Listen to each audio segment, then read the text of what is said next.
இன்றைய வாணி 5/4/2025 காலை முரளி பாப்தாதா மதுபன். இனிமையான குழந்தைகளே, நீங்கள் இப்போது பெயர் ரூபத்தின் நோயிலிருந்து காத்துக் கொள்ள வேண்டும். தலைகீழான கணக்கை உருவாக்க கூடாது. ஒரு பாபாவின் நினைவில் இருக்க வேண்டும்.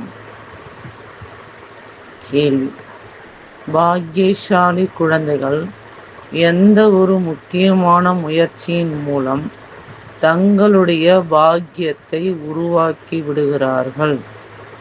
பாக்கியசாலி குழந்தைகள் எந்த ஒரு முக்கியமான முயற்சியின் மூலம் தங்களுடைய பாக்கியத்தை உருவாக்கி விடுகிறார்கள்? பதில்: பாக்கியசாலி குழந்தைகள் அனைவருக்கும் சுகம் கொடுப்பதற்கு முயற்சி செய்கிறார்கள். மனம், சொல், செயலில் மூலம் யாருக்கும் துக்கம் கொடுப்பது இல்லை. குளிர்ச்சியாக இருந்து நடப்பதன் மூலம் பாக்கியம் உருவாகி விடுகிறது. இது உங்களுடைய மாணவ வாழ்க்கையாகும். நீங்கள் இப்போது ஏமாற்றம் அடையக்கூடாது. அளவற்ற குஷியில் இருக்க வேண்டும். பாடல்: நீங்கள்தான் தாயும் தந்தையும் நீங்களே. ஓம் சாந்தி. குழந்தைகள் அனைவரும் முரளி கேட்கிறார்கள். எங்கெல்லாம் முரளி செல்கிறதோ, யாருடைய மகிமை பாடப்படுகிறதோ, அவர் ஒன்றும் சாகாரத்தில் இல்லை. நிராகாரமானவரின் மகிமை என்பதை அனைவரும் தெரிந்துள்ளார்கள்.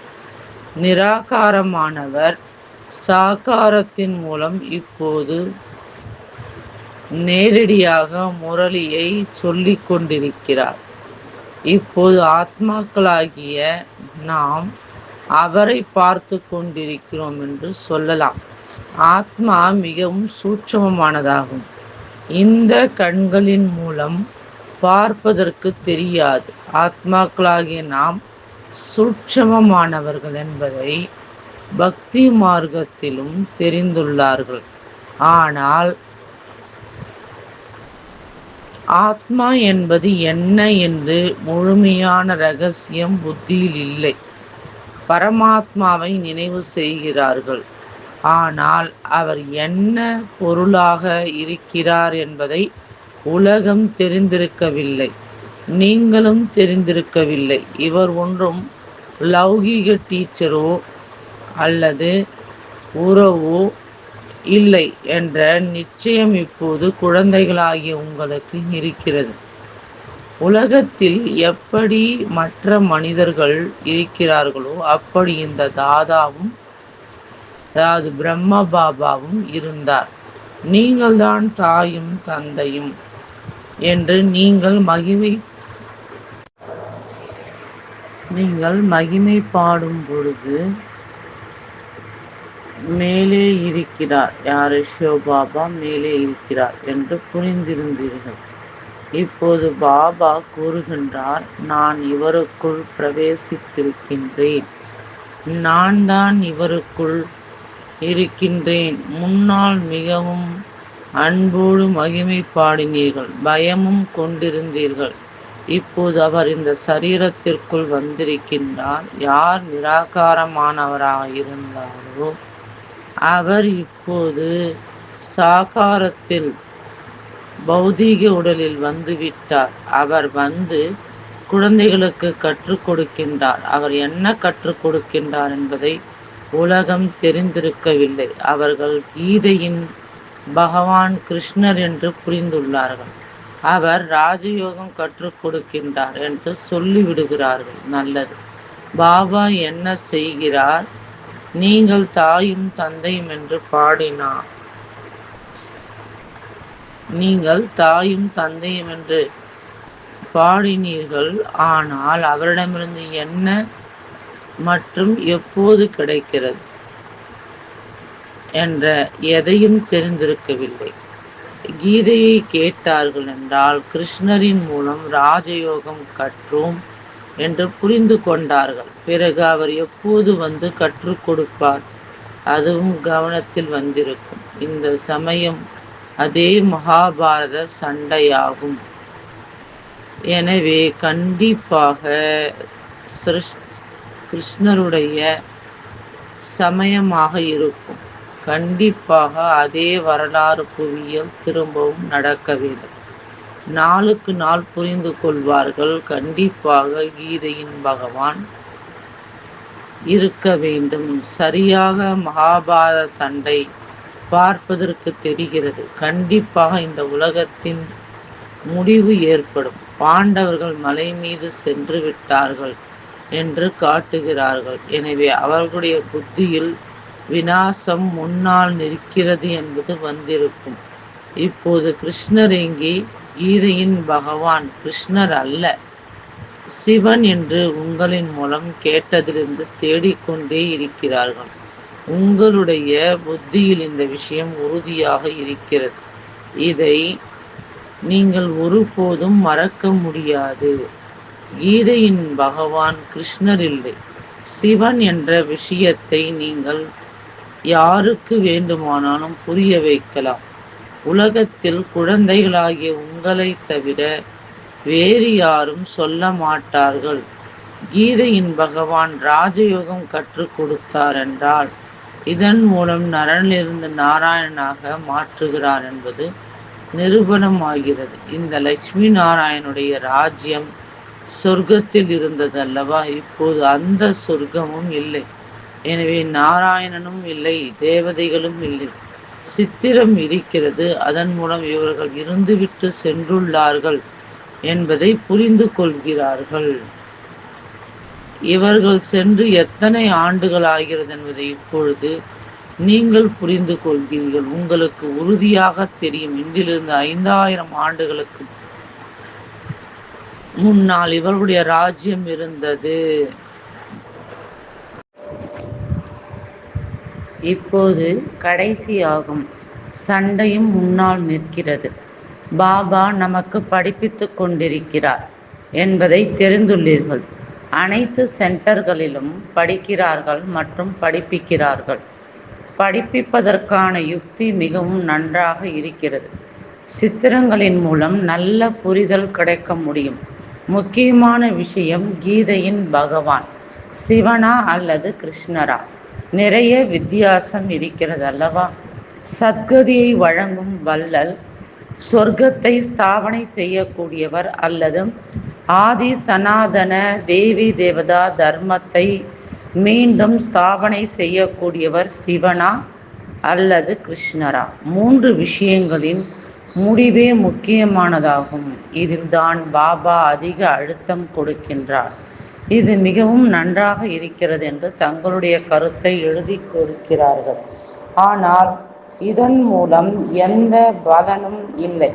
உங்களுடைய முக்கியமான விஷயம் என்னவோ அதில் அழுத்தம் கொடுக்க வேண்டும். உங்களுடைய வெற்றியும் இதில்தான் இருக்கிறது. பகவான் ஒருவர்தான் என்பதை நீங்கள் நிரூபித்து சொல்கிறீர்கள். கீதையை சொல்பவர்களும் பகவான் ஆகிவிட்டார்கள் என்பது கிடையாது.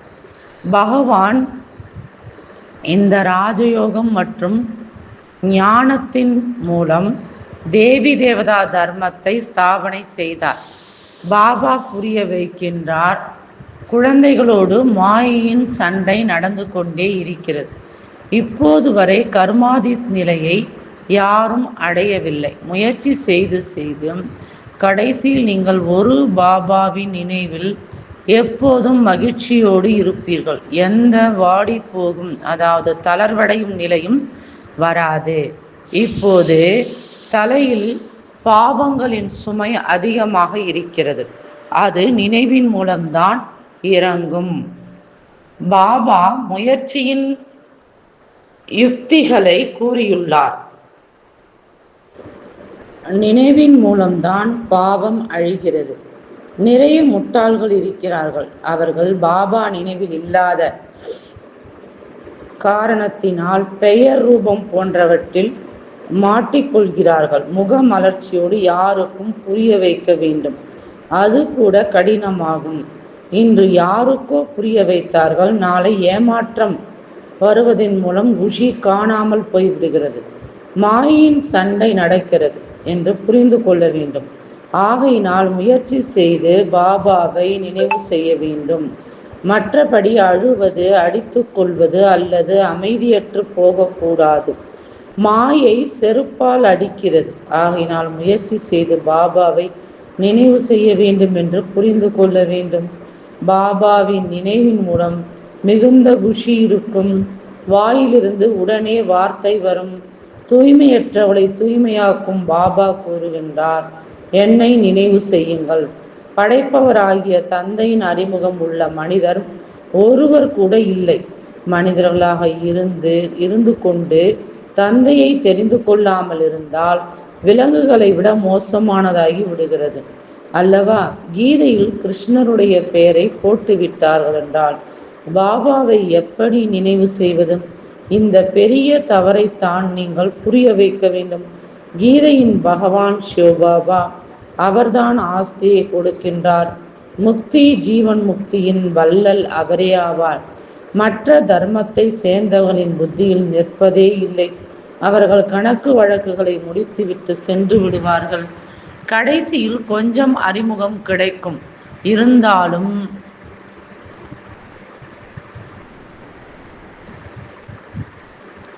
தங்களுடைய தர்மத்தில் தான் செல்வார்கள்.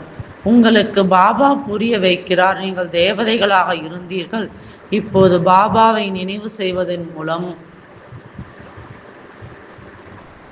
நீங்கள் தேவதைகளாக ஆகிவிடுவீர்கள். விகர்மங்கள் விநாசம் ஆகிவிடும்.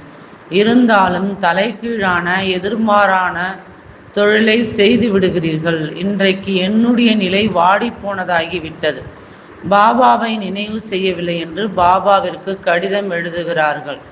நினைவு செய்யவில்லை என்றால் கண்டிப்பாக வாடி போவீர்கள். இது இறந்தவர்களின் உலகமே ஆகும். அனைவரும் இறந்து விட்டார்கள். நீங்கள் பாபாவினுடையவர்களாக ஆகியுள்ளீர்கள் என்றால் பாபாவின் கட்டளை என்னை நினைவு செய்தீர்கள் என்றால் விகர்மங்கள் விநாசமாகிவிடும். இந்த சரீரம் பழைய தமோ பிரதானமாகும். கடைசி வரை ஏதாவது நடந்து கொண்டுதான் இருக்கும். எதுவரை பாபாவின் நினைவிலிருந்து கர்மாதித் நிலையை அடையவில்லையோ அதுவரை மாயை ஆட்டிக்கொண்டே இருக்கும். யாரையும் விடாது. மாயை எப்படி ஏமாற்றுகிறது என்று சோதனை செய்து கொண்டே கவனமாக இருக்க வேண்டும். பகவான் நமக்கு படிப்பிக்கின்றார் என்பதை ஏன் மறக்க வேண்டும்? நம்முடைய உயிரினும் மேலானவர் அந்த தந்தை தான் என்று ஆத்மா சொல்கிறது. பாபா தானம் செய்வதற்காக செல்வம் அளிக்கின்றார். கண்காட்சி மேளாவில் நீங்கள் நிறைய பேருக்கு தானம் செய்ய முடியும். தாங்களாகவே ஆர்வத்தோடு ஓட வேண்டும். சென்று புரிய வையுங்கள் என்று இப்போது பாபா ஆர்வமூட்ட வேண்டி இருக்கிறது. அதிலும் கூட நன்கு புரிந்தவர் வேண்டும். தேக அபிமானம் உடையவர்களின் அம்பு தைக்கவே தைக்காது. அநேக விதமான வாள்கள் இருக்கின்றன அல்லவா? உங்களுடைய யோகத்தின் வாளும் மிகவும் கூர்மையானதாக இருக்க வேண்டும். நிறைய பேருக்கு சென்று நன்மை செய்ய வேண்டும் என்று சேவைக்கான உற்சாகம் வேண்டும். கடைசியில் ஒரு பாபாவை தவிர வேறு யாரும் நினைவு வராத அளவிற்கு பாபாவை நினைவு செய்வதற்கான பயிற்சி இருக்க வேண்டும். அப்போதுதான் நீங்கள் ராஜ்ய பதவி அடைவீர்கள். கடைசி காலத்தில் அல்லாவை நினைவு செய்ய வேண்டும் மற்றும் நாராயணனை நினைக்க வேண்டும். பாபா மற்றும் ஆஸ்தியை தான் நினைவு செய்ய வேண்டும். அதாவது பாபா மற்றும் ஆஸ்தியை, அதாவது சொர்க்கத்துல நம்ம வாழ போறோம் இல்லைங்களா, நான் நாராயணன் ஆக போறேன் அப்படிங்கிறது தான் நினைவு செய்யணும். ஆனால் மாயையும் குறைந்தது இல்லை. ஒரே அடியாக நிறைய பேர் அரைக்குறையானவர்களாக ஆகிவிடுகிறார்கள். யாருடைய பெயர் ரூபத்திலாவது மாட்டும் போதுதான் தலைகீழான கர்மங்களின் கணக்கு உருவாகிறது. ஒருவர் மற்றவருக்கு தனிப்பட்ட முறையில் கடிதம் எழுதுகிறார்கள். தேகதாரிகளிடம் அன்பு ஏற்பட்டு விடுகிறது என்றால் தலைகீழான கர்மங்களின் கணக்கு உருவாகி விடுகிறது. பாபாவிடம் செய்திகள் வருகின்றன. தலைகீழான கர்மங்களை செய்துவிட்டு பிறகு நடந்து விட்டது பாபா என்று சொல்கிறார்கள். அட, தலைகீழான கணக்காகி விட்டது அல்லவா? இந்த சரீரம் வயதானது, அதை நீங்கள் ஏன் நினைவு செய்கிறீர்கள்? என்னை நினைவு செய்தீர்கள் என்றால் எப்போதும் மகிழ்ச்சி இருக்கும் என்று பாபா கூறுகின்றார். இன்றைக்கு குஷியாக இருக்கிறார்கள், பிறகு நாளை வாடி போய் விடுகிறார்கள். பிறகு பிறவிகளாக பெயர் ரூபத்தில் மாட்டி வந்துள்ளீர்கள் அல்லவா? சொர்க்கத்தில் இந்த பெயர் ரூபத்தின் நோய் இருப்பதில்லை. அங்கே மோகத்தை வென்ற குடும்பம் இருக்கிறது. நாம் ஆத்மாக்கள் சரீரம் இல்லை என்பதை தெரிந்திருப்பார்கள். அது ஆத்ம அபிமானிகளின் உலகமாகும். இது தேக அபிமானிகளின் உலகமாகும். பிறகு நீங்கள் அரைக்கல்பம் ஆத்ம அபிமானிகளாக ஆகிவிடுகிறீர்கள். இப்போது தேக அபிமானத்தை விடுங்கள் என்று பாபா கூறுகின்றார். ஆத்ம அபிமானியாக ஆவதன் மூலம் மிகவும் இனிமையாக குளிர்ச்சியானவளாக ஆகிவிடுவீர்கள். இப்படி மிகவும் குறைவானவர்களே பாபாவின் நினைவு மறந்துவிடக்கூடாது என்று முயற்சி செய்ய வைத்து கொண்டே இருக்கிறார்கள். என்னை நினைவு செய்யுங்கள், சார்ட் வையுங்கள் என்று பாபா கட்டளையிடுகின்றார். ஆனால் மாயை சார்ட் வைக்கவும் விடுவதில்லை. இப்படிப்பட்ட இனிமையான தந்தை எவ்வளவு நினைவு செய்ய வேண்டும்? இவர் பதிகளுக்கெல்லாம் பதியாக, தந்தைகளுக்கெல்லாம் தந்தை அல்லவா?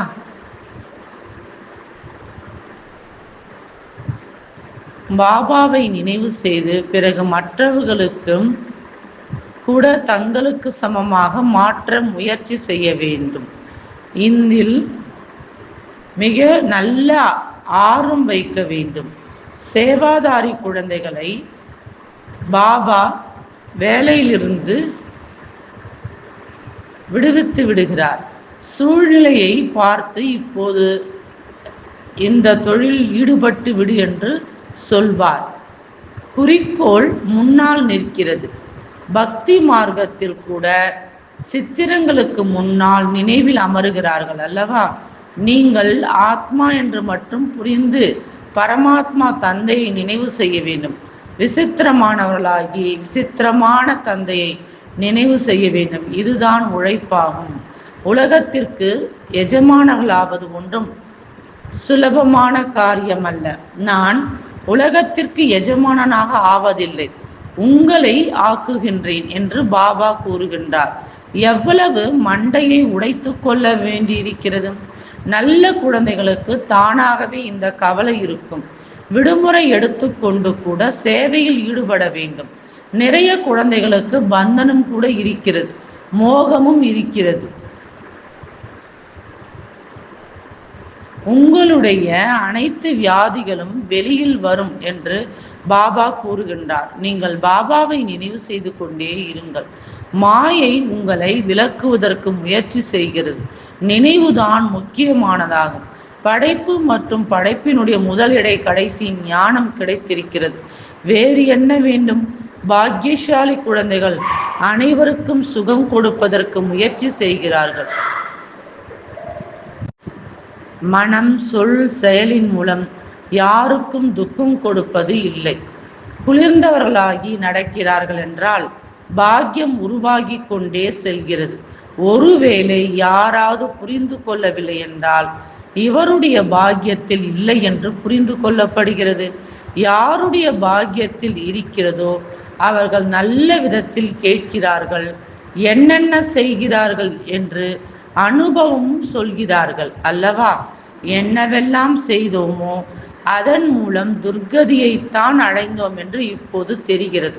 பாபாவை நினைவு செய்தால்தான் சத்கதியை அடைய முடியும். யாராவது மிகவும் கஷ்டப்பட்டு 1 மணி அல்லது அரை மணி நேரம் நினைவு செய்வார்கள். இல்லை என்றால் யோகத்தில் உறங்கிக் கொண்டிருத்தல், ஏமாற்றம் அடைந்து கொண்டே இருக்கிறார்கள். அரைக்கல்பம் ஏமாற்றம் அடைந்தீர்கள். இப்போது பாபா கிடைத்திருக்கிறார். மாணவ வாழ்க்கை இருக்கிறது என்றால் குஷி இருக்க வேண்டும் என்று பாபா கூறுகின்றார். ஆனால் பாபாவை அடிக்கடி மறந்து விடுகிறார்கள். நீங்கள் கர்மயோகிகள் என்று பாபா கூறுகின்றார். அந்த தொழில் போன்றவற்றை செய்யத்தான் வேண்டும். குறைவாகவே உறங்க வேண்டும். நினைவின் மூலம் வருமானம் உண்டாகும், குஷியும் இருக்கும். கண்டிப்பாக நினைவில் அவர் நினைவில் அமர வேண்டும். பகலில் நேரம் கிடைப்பதில்லை. ஆகையினால் இரவு நேரத்தில் நேரம் ஒதுக்க வேண்டும். நினைவின் மூலம் மிகுந்த குஷி இருக்கும். யாருக்காவது பந்தனம் இருக்கிறது என்றால், எனக்கு தந்தையிடமிருந்து ஆஸ்தி அடைய வேண்டும், இதிலிருந்து யாரும் எங்களை தடுக்க முடியாது என்று சொல்லலாம். அரசாங்கத்திற்கு மட்டும் சென்று புரிய வைங்கள். விநாசம் முன்னால் இருக்கிறது. பாபா கூறுகின்றார், என்னை நினைவு செய்தீர்கள் என்றால் விகர்மங்கள் விநாசமாகும். மேலும் இந்த கடைசி பிறவி தூய்மையாக இருக்க வேண்டும். ஆகையினால் நாங்கள் தூய்மையாகின்றோம். ஆனால் யாருக்கும் ஞானத்தின் போதை இருக்கிறதோ அவர்கள்தான் சொல்வார்கள், இங்கே வந்துவிட்டு பிறகு தேகதாரிகளை நினைவு செய்து கொண்டிருத்தல் என்பது கிடையாது. தேக அபிமானத்தில் வந்து சண்டையிடுவது என்றால் அது கோபம் எனும் பூதமாகி விடுவது போலாகும். பாபா கோபப்படுவர்களின் பக்கம் பார்ப்பது கூட இல்லை. சேவை செய்பவர்களிடம் அன்பு இருக்கிறது. தேகாபிமான நடத்தை தெரிகிறது. பாபாவை நினைவு செய்தால்தான் மலராக ஆக முடியும். முக்கியமான விஷயமே இதுதான் ஆகும். ஒருவர் மற்றவரை பார்த்து கொண்டே இருந்தாலும் பாபாவை நினைவு செய்ய வேண்டும். சேவையில் எலும்பையும் கொடுக்க வேண்டும். பிராமணர்கள் தங்களுக்குள் இனிமையானவர்களாக இருக்க வேண்டும். ஓர்ப்பானவர்களாக ஆகக்கூடாது. சரியான புரிதல் இல்லாத காரணத்தினால் ஒருவர் மற்றவர் மீது வெறுப்பு, பாபாவிடம் வெறுப்பை கொண்டு வந்து கொண்டே இருக்கிறார்கள். இப்படிப்பட்டவர்கள் என்ன பதவி அடைவார்கள்?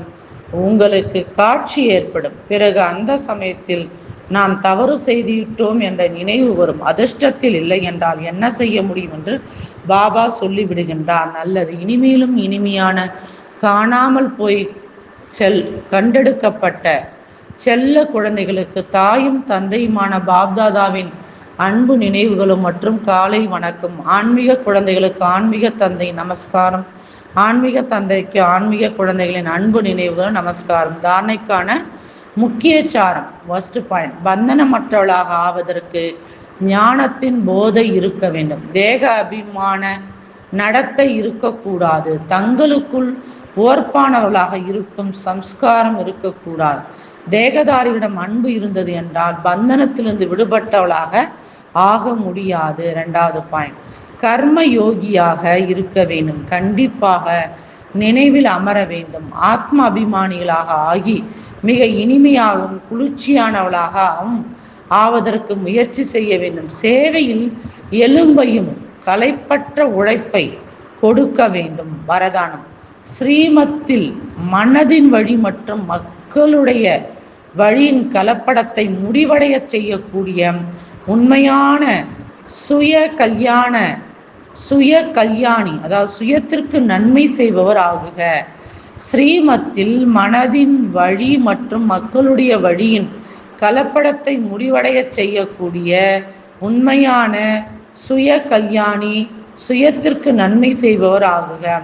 தந்தை குழந்தைகளுக்கு அனைத்து பொக்கிஷங்களையும் சுய நன்மை மற்றும் உலக நன்மைக்காக கொடுத்திருக்கின்றார். ஆனால் அளவற்ற வீணானவற்றில் ஈடுபடுத்துவது, நன்மையற்ற காரியத்தில் ஈடுபடுத்துவது, ஸ்ரீமத்தில் மனதின் வழி மற்றும் மக்களின் வழியை கலப்படம் செய்வது, இது நாணயமின்மை ஆகும். இப்பொழுது இந்த நாணயமின்மை மற்றும் கலப்படத்தை முடிவடைய செய்து ஆன்மீகத்தன்மை மற்றும் கருணையை தாரணை செய்யுங்கள். தன் மீது மற்றும் அனைவரின் மீதும் கருணை கொண்டு சுயத்திற்கு நன்மை செய்பவர் ஆகுங்கள். சுயத்தை பாருங்கள், தந்தையை பாருங்கள், பிறரை பார்க்காதீர்கள். ஸ்லோகன், யார் எங்கும் கவர்ச்சிக்கப்படாமல் இருக்கின்றார்களோ அவர்களே சதா மகிழ்ச்சியாக இருக்க முடியும். யார் எங்கும் கவர்ச்சிக்கப்படாமல் இருக்கிறார்களோ அவர்களே சதா மகிழ்ச்சியாக இருக்க முடியும். அச்சா. ஓம் சாந்தி.